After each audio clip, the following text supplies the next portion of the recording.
গল্পের শুরুতে আমাদের জানানো হয় যে এই দুনিয়াটা এখন পুরোপুরি ধ্বংস হয়ে গেছে। জনসংখ্যা অস্বাভাবিকভাবে বেড়ে যাওয়া আর প্রাকৃতিক সম্পদ শেষ হয়ে যাওয়ার কারণেই মূলত এমনটা হয়েছে। এর ফলে আইন কানুন বলতে আর কিচ্ছু নেই। মানুষ শুধু বেঁচে থাকার জন্য যে কোনো পর্যায়ে যেতে প্রস্তুত। চারিদিকে শুধু ছড়িয়ে ছিটিয়ে থাকা মানুষের লাশ আর খালি পড়ে থাকা সব বাড়িঘর। ঠিক এই পরিস্থিতিতে আমরা অ্যালেক্স নামের এক ব্যক্তিকে দেখি, যে একটা লাশ টেনে জঙ্গলের দিকে নিয়ে যাচ্ছে। এরপর সে একটা গর্ত খুঁড়ে লাশটাকে সেখানে পুঁতে ফেলে। এরপর অ্যালেক্স পশু ধরার জন্য কিছু ফাঁদ পাতে এবং তারপর সোজা তার কাঠের কেবিনে ফিরে আসে। শহরে যখন খাবারের হাহাকার শুরু হয়েছিল তখন অ্যালেক্স এই জঙ্গল বেছে নিয়েছিল এবং তারপর থেকে সে এখানে একা থাকে। অ্যালেক্সের এই নিঃসঙ্গতায় কিন্তু গল্পের আসল মোড় ঘুরিয়ে দেবে। সে তার বাড়ির বাইরে ছোট্ট একটা ক্ষেত করেছে, সেখানে সবজি ফলায়, নিজেকে কোনো মতে বাঁচিয়ে রাখার চেষ্টা করে। সে অ্যালেক্স আসলে কাউকে বিশ্বাস করে না এবং কারোর সাথে তার কোনো মাথা ব্যথাও নেই। এই কারণে সে সবসময় নিজের কাছে একটা শটগান রাখে এবং বাড়ির আশেপাশে চোর ডাকাত আটকানোর জন্য ববিটা পেতে রাখে। তার একঘেয়ে জীবনে আনন্দ বলতে শুধু হারমোনিকা বাজানো। একদিন ঘুমের মধ্যে সে বাইরে আওয়াজ পায়। বন্দুক নিয়ে বাইরে এসে দেখে এক বৃদ্ধা আর একটি তরুণী দাঁড়িয়ে আছে। বৃদ্ধা তাকে অভয় দিয়ে বলে যে তারা কোনো বিপদ নয়, সে আর তার মেয়ে লিসা থাকার আর খাওয়ার একটা জায়গার খোঁজে এখানে এসেছে। বৃদ্ধা প্রস্তাব দেয় যে তারা থাকার বদলে অ্যালেক্সকে কিছু গয়না আর বীজের প্যাকেট দেবে। অ্যালেক্স প্রথমে তাদের বিশ্বাস করতে পারেনি এবং কোনো ঝুঁকিও নিতে চায়নি। সে সরাসরি মানা করে দেয়। তখন বৃদ্ধা তাকে একটা অন্যরকম প্রস্তাব দেয়। সে বলে যদি তাদের থাকতে দেওয়া হয় তবে অ্যালেক্স তার মেয়ে লিসার সাথে ঘনিষ্ঠ হতে পারবে। ভাবুন তো, খাবারের জন্য একজন মা তার মেয়েকে নিয়ে এমন প্রস্তাব দিতে পারে? পৃথিবী কতটা নিষ্ঠুর হয়ে গেছে। এদিকে অ্যালেক্স একটু ভেবে দেখে, তারপর সে রাজি হয়ে যায়। সে ভাবে অনেক বছর পর কোনো মেয়ের সান্নিধ্য পাওয়া যাবে, মাত্র তো একটা রাতের ব্যাপার। এরপর ঘরে ঢোকার পর অ্যালেক্স জিজ্ঞেস করে তাদের সাথে আর কেউ আছে কিনা। বৃদ্ধা বলে তারা অনেক দূর থেকে শুধু দুজনেই এসেছে। লিসা আর তার মা খুব ক্ষুধার্ত ছিল, তাই তারা ইচ্ছা মতো সেখানে খাবার খায়। খাওয়া শেষ হলে অ্যালেক্স বৃদ্ধাকে অন্য ঘরে বন্ধ করে দেয়। যাওয়ার সময় বৃদ্ধা শুধু একটা কথা বলে দেয়, খেয়াল রেখো লিসা যেন প্রেগনেন্ট না হয়ে যায়। এরপর অ্যালেক্স লিসার সাথে জমজমাট ভাবে পুরো রাত কাটায়। পরদিন সকালে বৃদ্ধা অ্যালেক্সকে বলে যে লিসা হয়তো তাকে পছন্দ করতে শুরু করেছে। যেহেতু অ্যালেক্স একা থাকে তাই তাদের যদি এখানে থাকতে দেওয়া হয় তবে তারা গৃহস্থালীর কাজে সাহায্য করবে।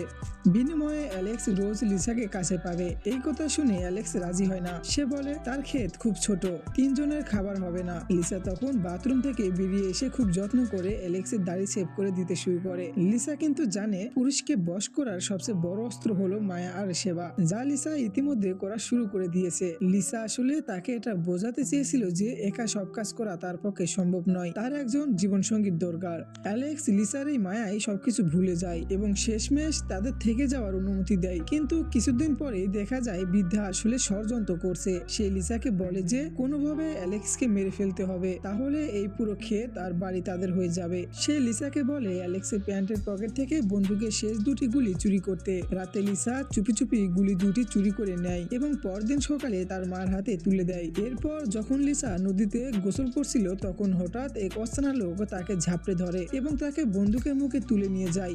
এদিকে অ্যালেক্স বিপদ বুঝতে পেরে বন্দুক নিয়ে নদীর দিকে দৌড়ায়। পকেটে হাত দিয়ে সে দেখে কোনো গুলি নেই। ঠিক তখনই ঝোপের আড়াল থেকে সেই অচেনা লোকটি অ্যালেক্সকে লক্ষ্য করে গুলি চালিয়ে দেয়। নিজের ঘরে যে চোর আছে সেটা বুঝতে অ্যালেক্সের বড্ড দেরি হয়ে গেল। গুলিটি অ্যালেক্সের সরাসরি পেটে লাগে। লোকটি যখন অ্যালেক্সকে শেষ করতে এগিয়ে আসে তখন অ্যালেক্স তার ছুরি দিয়ে লোকটির গলা কেটে ফেলে। লিসা আর তার মা অ্যালেক্সকে ঘরে নিয়ে এসে তার পেট থেকে গুলি বের করে আর ব্যান্ডেজ করে দেয়। অ্যালেক্স তখন ব্যথায় কাতরাচ্ছিল ঠিকই, কিন্তু সে বুঝে গিয়েছিল যে লিসা আর তার মাই গুলি চুরি করেছে, তাই সে তাদের উপর বন্দুক তাক করে অন্য ঘরে চলে যেতে বলে। অ্যালেক্সের অবস্থা দিন দিন খারাপ হতে থাকে।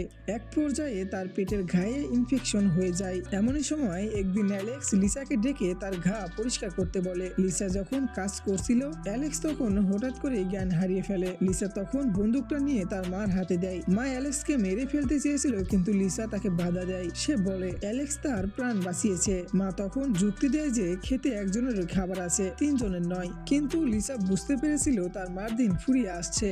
তাই তার অ্যালেক্সকেই বেশি দরকার। লিসা কি সত্যি অ্যালেক্সকে ভালোবেসেছে নাকি নিজের স্বার্থেই তার মাকে সরিয়ে দেওয়ার পরিকল্পনা করছে, এই প্রশ্নটা যেন থেকেই যায়। এদিকে অ্যালেক্স সুস্থ হওয়ার পর একদিন রাতে দেখে জঙ্গলে কেউ টর্চ নিয়ে ঘুরছে। সে বুঝতে পারে কোনো বড় দল তাদের দিকেই আসছে। এটা বুঝতে পেরে তারা ঘরে লুকিয়ে পড়ে। পরদিন সকালে দেখে সেই লোকগুলো তাদের পুরো ক্ষেত নষ্ট করে সব ফসল নিয়ে চলে গেছে।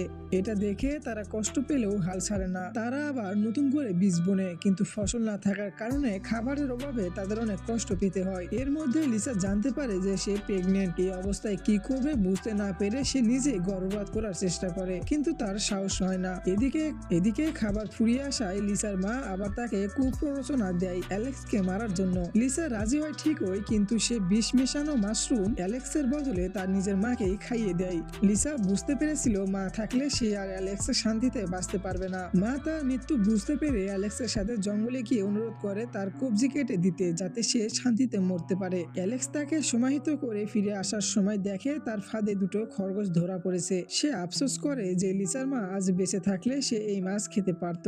বাঙালির একটা উপমা আছে না, একেই বলে ভাগ্যের পরিহাস। খাবার নেই বলে মাকে মারলো আর মা মরার পরে খাবার চলে এলো। অ্যালেক্স লিসাকে তার নিজের ভাইয়ের গল্প শোনায়। সে বলে কিভাবে খাবারের জন্য সে তার নিজের ভাইয়ের পা কেটে তাকে মারার জন্য ফেলে এসেছিল। সে লিসাকে আশ্বস্ত করে যে সে তার মার সাথে যেটা করেছে তা সবই ঠিক ছিল। লিসা তখন তাকে তার গর্ভবতী হওয়ার খবরটা দেয়। অ্যালেক্স খুব খুশি হয় এবং লিসার প্রেমে পড়ে যায়, কিন্তু শান্তি বেশিক্ষণ থাকলো না। সেই ডাকাত দলটি আবার ফিরে আসে। অ্যালেক্স লিসাকে বলে বীজ নিয়ে পালাতে। লিসা কোনো মতে চুপি চুপি বীজগুলো উদ্ধার করে অ্যালেক্সের কাছে ফেরে। এদিকে ডাকাতরা যখন তাদের ঘিরে ফেলে তখন অ্যালেক্স লিসাকে বাঁচানোর জন্য নিজের হারমোনিকা বাজিয়ে ডাকাতদের মনোযোগ অন্যদিকে সরিয়ে দেয়। লিসা পালাতে সফল হলেও অ্যালেক্স ডাকাতদের তীরের আঘাতে জখম হয়। ডাকাতরা কেবিনে আগুন ধরিয়ে দেয় এবং অ্যালেক্সকে আগুনের মধ্যে ফেলে দেয়। হারমোনিকার সেই সুরটা যেন অ্যালেক্সের আত্মত্যাগের ওই গান হয়ে বাজে। এদিকে লিসা সারা রাত জঙ্গলে ঘুরতে ঘুরতে পরদিন সকালে এক নিরাপদ লোকালয়ে পৌঁছায়, যেখানে আধুনিক ব্যবস্থা এবং চাষাবাদের অনেক জমি ছিল। সেখানকার গার্ড লিসার দিকে বন্দুক তাক করলেও লিসা তার কথার মাধ্যমে নিজেকে বাঁচিয়ে নেয়। সে প্রেগনেন্ট ছিল, এটা দেখে সেই গার্ড লিসাকে জিজ্ঞেস করে সে তার বাচ্চার কি নাম রাখবে। লিসা একটু ভেবে বলে ছেলে হলে ওর নাম রাখবো অ্যালেক্স। অন্ধকার পৃথিবীতে আলো হয়ে এলো নতুন এক অ্যালেক্স। কিন্তু আসলে অ্যালেক্স কি সত্যি হেরে গেল? আপনাদের কি মনে হয় অবশ্যই কমেন্ট করে জানিয়ে দিবেন। আর আমাদের আবারও দেখা হবে কোনো এক নতুন মুভির এক্সপ্লেনেশন ভিডিও নিয়ে। ততক্ষণের জন্য উপভোগ করতে থাকুন আপনার জীবনের প্রতিটি মুহূর্তকে। আজকের জন্য টেক কেয়ার।